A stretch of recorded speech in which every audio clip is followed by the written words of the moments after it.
12.1 का छठे नंबर का प्रश्न पढ़ेंगे।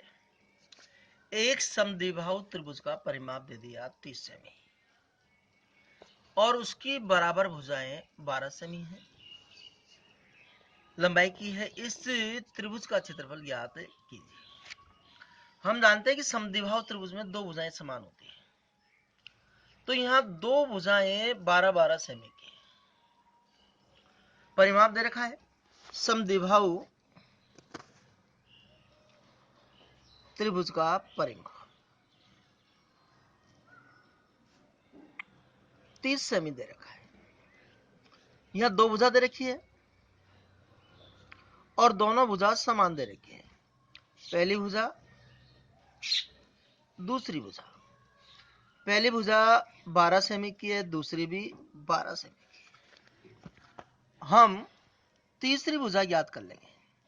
हम जानते हैं कि परिमाप का मतलब होता है सभी भुजाओं का योग। तो ये तीनों भुजाओं का योग दे रखा है, इसमें से ये दोनों भुजाओं को जोड़कर घटा देंगे तो तीसरी भुजा आ जाएगी। 30 में से 24 घटाए तो 6 सेमी आ गया। अब यहाँ चाहे तो हम समद्विबाहु त्रिभुज का क्षेत्रफल लगा सकते हैं, चाहे हम हीरोन वाला सूत्र भी लगा सकते हैं। मैं हीरोन वाले से समझा रहा हूं।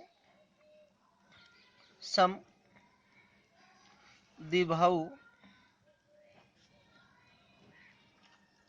त्रिभुज का क्षेत्रफल S minus A, S minus B, S minus C का अंडर। एस बराबर होता है A plus B plus C बटे में 2।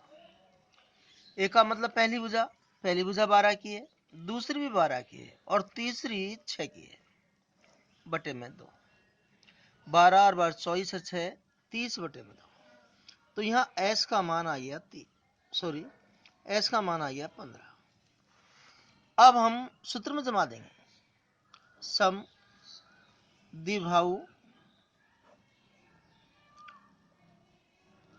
त्रिभुज का क्षेत्रफल। तो देखिएगा एस की जगह पे 15, फिर 15 माइनस ए की जगह पे पहली भुजा 12, फिर 15 माइनस बी की जगह दूसरी भुजा 12, फिर 15 माइनस सी की जगह पे तीसरी भुजा 6 और अंडर रूट 15 में से 12 घटाया तो 3, 15 में से 12 घटाया तो 3, 15 में से 6 घटाया तो 9। हम 15 के गुणनखंड करेंगे तो 3 गुणा 5 होगा। 3 के गुणनखंड होते नहीं है, या 3 के होते नहीं है। 9 का गुणनखंड होंगे 3 गुणा 3। अब समान संख्याओं को हम पास पास ले लेंगे तो 3 है 1 2 3 4 5, 1 2 3 4 5 और 5 एक बार है। हम यहाँ 2 2 की जोड़ी बनाएंगे, 1 2 का जोड़ा, 1 जोड़ा। अब यहाँ देखिएगा जोड़े में से एक संख्या लेते हैं 3 और दूसरे जोड़े में से एक संख्या 3। अब यहाँ न 3 का जोड़ा बनाया न 5 का जोड़ा बनाया, तो इसको अंडर रूट के अंदर लिख देंगे। तो 3 तिया 9 रूट 15 वर्ग सेमी, ये हमारा आंसर है। अब मैं छठे प्रश्न को फिर मैं दूसरे सूत्र के माध्यम से बता देता हूं। समद्विबाहु त्रिभुज का क्षेत्रफल। समद्विबाहु त्रिभुज का क्षेत्रफल लिखा है हमने b बटे 4 गुणा 4a square minus B square का अंडर। देखिएगा इसमें ये तीसरी भुजा तो अपन को निकालनी पड़ेगी। परिमाप में से दोनों भुजाओं को जोड़कर घटा देंगे, तीसरी भुजा आ जाएगी। यहां तक तो हमको करना पड़ेगा।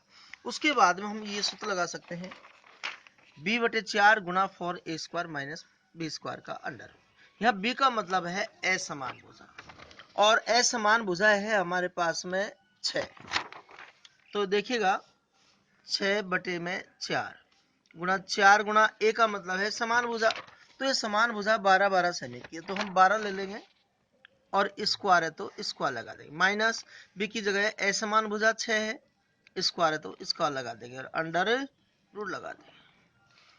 अब देखो यहाँ 2 से कट गया, 3 दूनी 6, 2 दूनी 4, यहाँ 12 गुणा 12 करेंगे तो 144 आएगा। 144 को फिर 4 से गुणा करेंगे, 4 चौक 16, 4 चौक 16 और 1 17, 4 एकम 4 एक 5, 576 आया। अब 6 गुणा 6 करेंगे तो 36 आएगा। 3/2। अब इसमें से इसको घटाएंगे, 540 आएगा अंडर रूट। हम 540 के गुणनखंड करेंगे।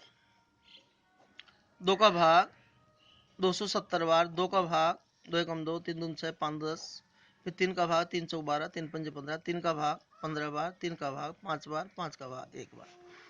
तो इसके हमने गुणनखंड कर लिए। 2 गुणा 2 गुणा 3 गुणा 3 गुणा 3 गुणा 5 और अंडर रूट 3/2 गुणा एक जोड़ा 2 का और एक जोड़ा 3 का, जोड़े में से एक संख्या लेंगे, वर्गमूल आ जाएगा। अब 3 का और 5 का जोड़ा नहीं बना तो इसको अंडर रूट के अंदर लिख देंगे। देखो 2 से 2 कट गया, यहाँ 3 गुणा 3 करेंगे तो 9 आएगा और रूट में 5 15 वर्ग से। अब इस सवाल को दोनों तरीके से करना है और सूत्र भी आपको याद करने हैं।